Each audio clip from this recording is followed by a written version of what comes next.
Welcome to के study note. आप सभी दोस्तों का बहुत बहुत स्वागत करता हूं। जैसा कि आप लोगों के लिए आज मध्यकालीन इतिहास बीए तृतीय सेमेस्टर यानी कि बात करें तो आपका जो होगा भारतीय राष्ट्रीय आंदोलन 1857 से 1947 ईस्वी तक यानी कि जो आपका है चल रहा है वो प्रथम प्रश्न पत्र का आज दूसरा वीडियो यानी कि आपको बात करेंगे दूसरा लेक्चर जो आपके लिए बहुत ही महत्वपूर्ण और अच्छे से आपका क्लास चल रहा है। इसमें मैं आपको बता दूं कि जितने क्वेश्चन आपको पुटअप के आ रहा है वो सारे पेपर आपके बहुत ही अच्छे क्वेश्चन और बहुत ही पूछे जाने वाले क्वेश्चन आपके पेपर पे ये आपका बताया जा रहा है।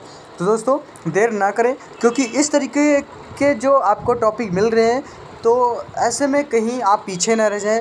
कभी भी इस तरीके से आप लोग कभी अपने आप को बैक मत लेके आएँ, क्योंकि जो ये पेपर आता है इसमें एक समझ लो कि एक सावन जैसा होता है कि कभी वो हल्की हल्की बारिश से जो आपको भिगाने के, कभी कभी आप सोचते होंगे कि जो सावन का मौसम आता है तो गाने भी अच्छे खासे हरे, पौधे भी हरे भरे, तो उसी तरह के पेपर होता है। जब पेपर आते हैं तो एक हरा भरा सा लगता है और जब पेपर चले जाते हैं तो ये सोचने को लगता है कि अरे सर ये मैं तैयारी नहीं किया, इस तरीके से नहीं किया। तो इस तरीके से कोई दिक्कत नहीं आएगी अब, और अच्छे से आप लोग पेपर को तैयारी करते रहे, बने रहे चैनल के साथ AK स्टडी नोट्स। और जिन्होंने अभी तक हमारे चैनल को सब्सक्राइब नहीं किया ज़रूर सब्सक्राइब कर दे, बेल आइकन दबाना ज़रूर ना भूलें, क्योंकि वीडियो का नोटिफिकेशन आप तो लोगों तक मिलता रहे। और वीडियो को लाइक ज़रूर करें दोस्तों। और सबसे सुनहरा अवसर आपका यह रहेगा कि आपका जो पेपर में क्वेश्चन पूछे जाते हैं और पूछे जाने वाले जो सबसे ज़्यादा आते हैं पेपर में वही क्वेश्चन आपको यहाँ पे बताया जा रहा है। तो कभी भी मत इस तरीके से इग्नोर मत करो वीडियो को, और अच्छे से लास्ट तक ज़रूर देखते रहिए दोस्तों। अब बात करेंगे आपके वीडियो के क्लास की तरफ। क्लास कैसे है, क्वेश्चन की तरफ चलते हैं। बहुत ही अच्छा क्वेश्चन होगा, क्या बात है दोस्तों, बहुत ही अच्छे क्वेश्चन आपके लिए प्रस्तुत किया हूँ दोस्तों, आपके बीच सम्मुख लाया हूँ। बात करेंगे आपके क्वेश्चन की तरफ चलते हैं, समय क्वेश्चन की तरफ देखते हैं। हंसी मजाक तो होती रहती है क्लासों में, तो इस तरीके से आप लोग ध्यान ना दें, क्योंकि पढ़ाई सबसे बहुत ही महत्वपूर्ण होती है। बात करते हैं 1857 के विद्रोह को तात्कालिक कारण बताइए। बहुत ही अच्छा क्वेश्चन। ये आपका क्वेश्चन अगर प्रीवियस ईयर की देखा जाए तो 2019 में पूछा गया था आपका पेपर ये। इसमें आपका है 29 मार्च 1857 ईस्वी को जब बैरकपुर यानी कि कलकत्ता में सैनिक को गाय व सूअर की चर्बी लगे कारतूसों को मुंह से काट कर प्रयोग करने के लिए कहा गया, तो हिंदू व मुसलमान सैनिक इस अपमान को सह ना सके तथा मंगल पांडे नामक एक सैनिक ने ऐसे कारतूसों को प्रयोग से इनकार कर दिया। यही से सैनिकों ने विद्रोह कर दिया और यह क्रांति का तत्कालिक कारण बना था। तो यानी कि जो 1857 की जो क्रांति हुई थी, अगर पूछा जाता है कि जो 1857 की क्रांति हुई थी उसमें सैनिकों का क्या महत्व था, ये किसके द्वारा किया गया था। 29 मार्च 1857 को ये मंगल पांडे नामक एक सैनिक थे, उनके द्वारा ये प्रारंभ हुई थी, जो कि क्या हुआ था, गाय व सूअर की चर्बी से कारतूसों को मुंह से काटकर प्रयोग करने के लिए कहा गया था, उसको इन्होंने साफ इनकार कर दिया। तो यही आपका मेन टॉपिक था। अब बात करते हैं सेकंड क्वेश्चन की। इसमें आपका आता है होम रूल आंदोलन। प्रथम विश्व युद्ध के प्रारंभ हो जाने से अंग्रेजी सरकार संकट में थी, अतः उग्रवादियों ने स्वायत्त शासन प्राप्त करने के लिए इसे उपयुक्त समझा तथा आयरलैंड से प्रेरणा, यानी कि होम रूल जो आंदोलन हुआ था वो क्या था कि प्रथम विश्व युद्ध के प्रारंभ हो जाने से अंग्रेजी सरकार क्या थी, संकट में थी, अतः उग्रवादियों ने स्वायत्त शासन प्राप्त करने के लिए उसे उपयुक्त समझा तथा आयरलैंड से प्रेरणा ली। हाँ, फिर उस का लेकर इस दिशा में प्रयत्न करना आरंभ कर दिया। अंततः 28 अप्रैल 1915 ईस्वी को होम रूल लीग की स्थापना हुई। इसके संस्थापिका जो बनी थी वो श्रीमती एनी बेसेंट जी थी। ये आंदोलन धीरे धीरे जोर पकड़ने लगा। नेक्स्ट क्वेश्चन आपका आता है चंद्रशेखर आज़ाद के बारे में। तो इस तरीके से आपके जो शॉर्ट क्वेश्चन होते हैं, शॉर्ट वीडियो जो आते हैं पेपर में बहुत ही पूछे जाते हैं, और ये सारे क्वेश्चन मैं आपको अपडेट कराता रहूँगा, क्योंकि इससे आपके क्वेश्चन जो होते हैं कि पेपर में सबसे ज़्यादा पूछे जाते हैं। तो कभी मत भूलिएगा, क्योंकि पेपर इसी तरीके से आते हैं और इससे अलावा कुछ अलग से पूछे भी नहीं जाते हैं। तो दोस्तों चैनल को ज़रूर सब्सक्राइब कर दें और वीडियो को लाइक कर दें, क्योंकि आने वाले वीडियो का नोटिफिकेशन आप लोगों तक मिलता रहे और पढ़ने में भी आसानी हो। बात करते हैं चंद्रशेखर आज़ाद की। यानी मध्य प्रदेश के झाबुआ तहसील के भावरा गांव में ब्राह्मण परिवार में जन्मे चंद्रशेखर प्रमुख क्रांतिकारी थे। वह विदेशी शासन के कभी हाथ में ना आए, इस नाते उनका आज़ाद नाम सार्थक रहा। हिंदुस्तान प्रजातंत्र संघ के संस्थापक के रूप में सर्वदा स्मरणीय रहेंगे। इसी संघ ने लाला लाजपत राय की हत्या का बदला सैंडर्स ने की हत्या से लिया, यानी कि जो लाला लाजपत की हत्या की थी उन्हीं का बदला सैंडर्स की हत्या से लिया। तो ये चंद्रशेखर जी आज़ाद जी का यह इनका पहलू था। नेक्स्ट क्वेश्चन आपका है माउंटबेटन योजना। माउंटबेटन योजना के बारे में आपको बताऊंगा और ये आपको कॉम्पिटिटिव एग्जाम में भी क्वेश्चन पूछे जाते हैं दोस्तों। तो इस तरीके से आप लोग कभी अपने आप को कम मत समझिए, क्योंकि पेपर में इसी तरीके से क्वेश्चन भी पूछे जाते हैं और ये आपके भविष्य में भी काम देंगे। तो 24 मार्च 1947 ईस्वी को माउंटबेटन ने भारत के वायसराय के पद को ग्रहण किया।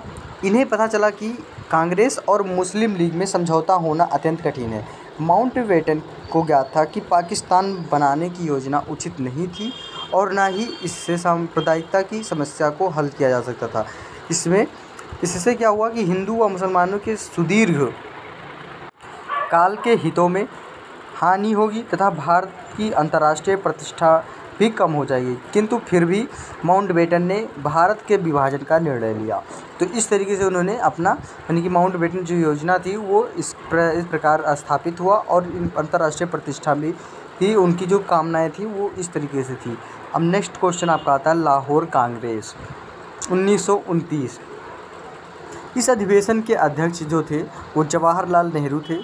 कांग्रेस ने घोषणा की कि भारत का लक्ष्य पूर्ण स्वराज्य है, यानी जो लाहौर कांग्रेस अधिवेशन था उसके जो अध्यक्ष थे बनाए गए थे वो जवाहरलाल नेहरू थे और कांग्रेस ने घोषणा जो की थी वो भारत का लक्ष्य पूर्ण स्वराज्य था। 31 दिसंबर 1929 को अर्धरात्रि को जब नए वर्ष का प्रारंभ हो रहा था तो जवाहरलाल नेहरू ने राष्ट्रीय तिरंगे झंडे को फहराते हुए घोषणा कर दी कि ब्रिटिश सत्ता के उन्होंने कहा ब्रिटिश सत्ता के सामने अब अधिक झुकना मनुष्य और ईश्वर दोनों का विरुद्ध अपराध है। यानी कि जो ब्रिटिश सत्ता थी उन्होंने साफ तौर पे कहा कि अगर इनके सामने अगर झुकेंगे तो मनुष्य और ईश्वर दोनों के विरुद्ध अपराध माना जाएगा। जनता के संघर्ष की भावना इसी बात पे उमड़ने लगी। तो यही लाहौर की कांग्रेस की सबसे अहम भूमिका थी। अब आपका आ रहा है 17 नंबर क्वेश्चन कि चापेकर बंधु कौन है। उत्तर में आपका आएगा आप 3 भाई थे, यानी कि चापेकर बंधु की बात करेंगे तो चापेकर बंधु 3 भाई थे। कौन कौन थे?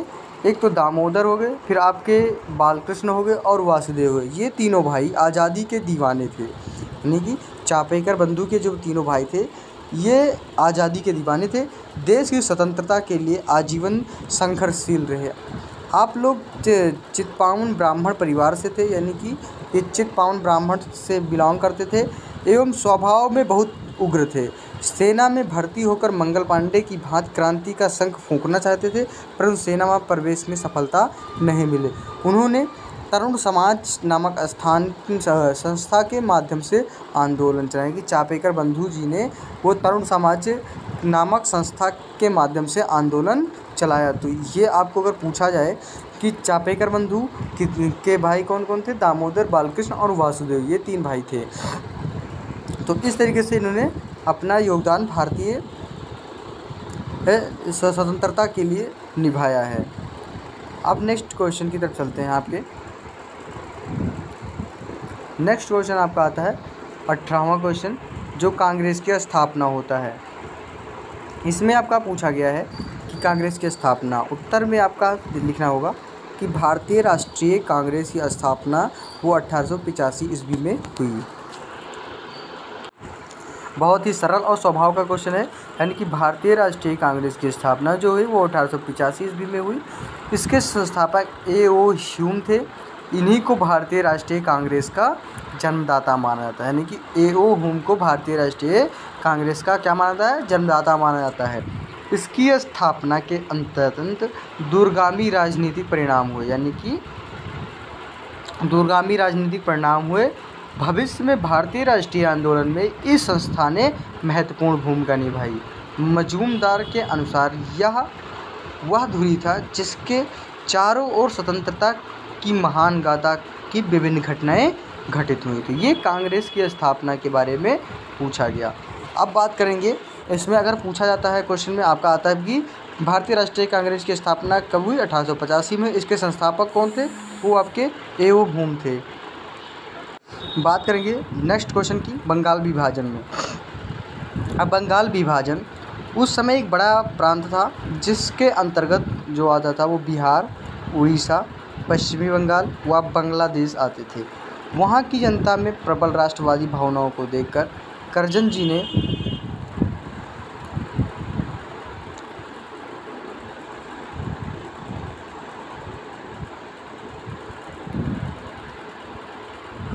बंगाल विभाजन की योजना बनाई और 1905 ईस्वी में इसे पूर्वी और पश्चिमी बंगाल में विभाजित कर दिया। इस विभाजन का मुख्य उद्देश्य हिंदू व मुसलमानों में फूट डालना था और राष्ट्रवादी भावनाओं को रोकना था। तो इसी तरीके से जो बंगाल का विभाजन हुआ वो कुछ इस पॉइंट को लेकर माना जाता है। 1905 ईस्वी में जो विभाजित कर दिया गया था वो क्या उद्देश्य था? हिंदू व मुसलमानों में फूट डालना था और एक राष्ट्रवादी भावनाओं को रोकना था। अब नेक्स्ट क्वेश्चन आपका होगा सर सैयद अहमद खां। उत्तर में आएगा मुसलमानों में प्रभावशाली सुधारक सैयद अहमद खां थे। वे आधुनिक वैज्ञानिक चिंतन में बहुत अधिक प्रभावित थे, यानी कि वो जो आधुनिक वैज्ञानिक चिंतन था वो बहुत ही प्रभावित थे उससे। उन्होंने जीवन भर इस्लाम के साथ आधुनिक प्रगतिशील विचारों का सामंजस्य करने का प्रयास किया। उन्होंने घोषणा की, जब तक कि चिंतन की स्वतंत्रता विकसित नहीं होती है तब तक सभ्य जीवन शुरू नहीं कर सकता। उनका कहना था कि आधुनिक शिक्षा को अपनाने में ही मुसलमानों में जागृति आ सकती है। तो इस तरीके से सर सैयद अहमद जी ने कहा था। तो दोस्तों इस तरीके से ये वीडियो आप लोग का और ये आपका जो क्वेश्चन था वो इस तरीके से। अब नेक्स्ट क्वेश्चन आपका आता है सूरत विच्छेद। सूरत विच्छेद किस तरीके से हुआ? ये भी आपका इम्पोर्टेंट क्वेश्चन है और बहुत ही ज़्यादा आपके पेपर पे क्वेश्चन पूछे भी जाते हैं। अब नेक्स्ट क्वेश्चन आपका आएगा, आंसर आपका कलकत्ता कांग्रेस अधिवेशन, यानी कलकत्ता की जो कांग्रेस अधिवेशन हुआ 1906 ईस्वी में, वो स्वराज्य को कांग्रेस का लक्ष्य घोषित किया गया।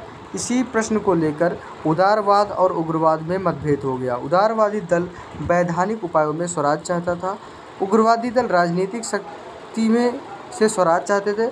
उदारवादी दल के रास बिहारी बोस के अध्यक्ष निर्वाचन होने पर उग्रवादी दल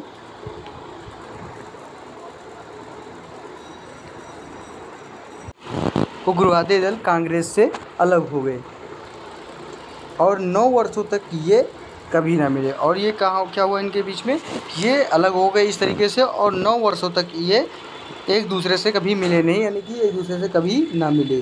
तो इस तरीके से आपका जो सूरत विच्छेद था आपको मैंने बताया। अब नेक्स्ट क्वेश्चन आपका होगा स्वदेशी आंदोलन। बहुत ही अच्छा क्वेश्चन है दोस्तों स्वदेशी आंदोलन के बारे में। स्वदेशी आंदोलन में आपका होगा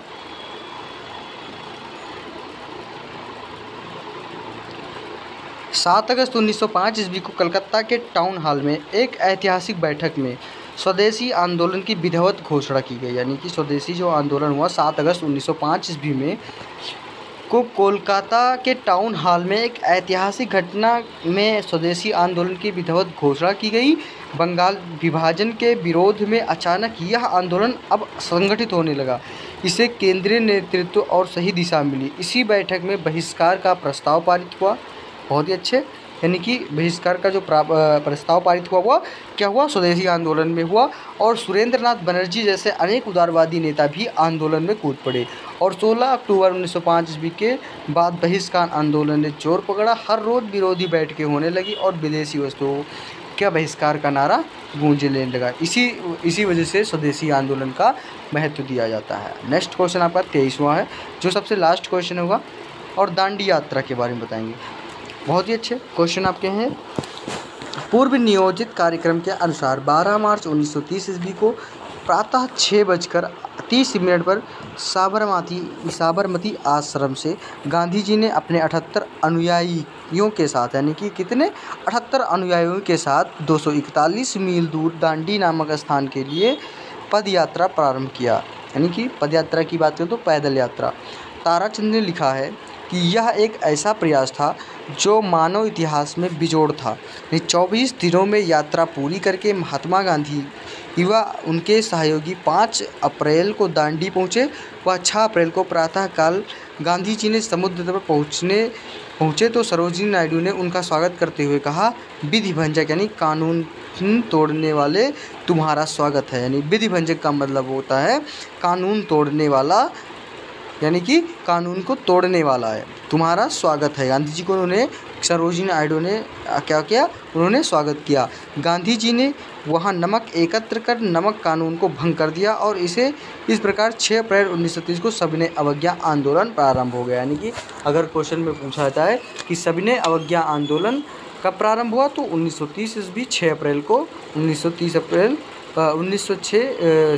1930 ईस्वी को सविनय अवज्ञा आंदोलन प्रारंभ हो गया। तो दांडी यात्रा इस तरीके से उन्होंने अपना कंप्लीट किया। तो दोस्तों वीडियो अच्छी लगी हो तो ज़रूर लाइक करें और चैनल को सब्सक्राइब करें और बेल आइकन दबाना ज़रूर ना भूलें, क्योंकि आने वाले वीडियो का नोटिफिकेशन आप लोग को मिलता रहे। और मैं यही बार बार कहता हूँ कि आप लोग का जो पेपर है, पेपर में ये आपको बहुत ही सॉलिड रहेगा और पेपर देने में भी मज़ा आएगा। तो तैयार करते रहिए क्वेश्चन को और बने रहिए अपने सर अमित शुक्ला सर के साथ और AK स्टडी नोट के चैनल के साथ। इसके साथ मैं अगली वीडियो के साथ ज़रूर उपस्थित होऊंगा।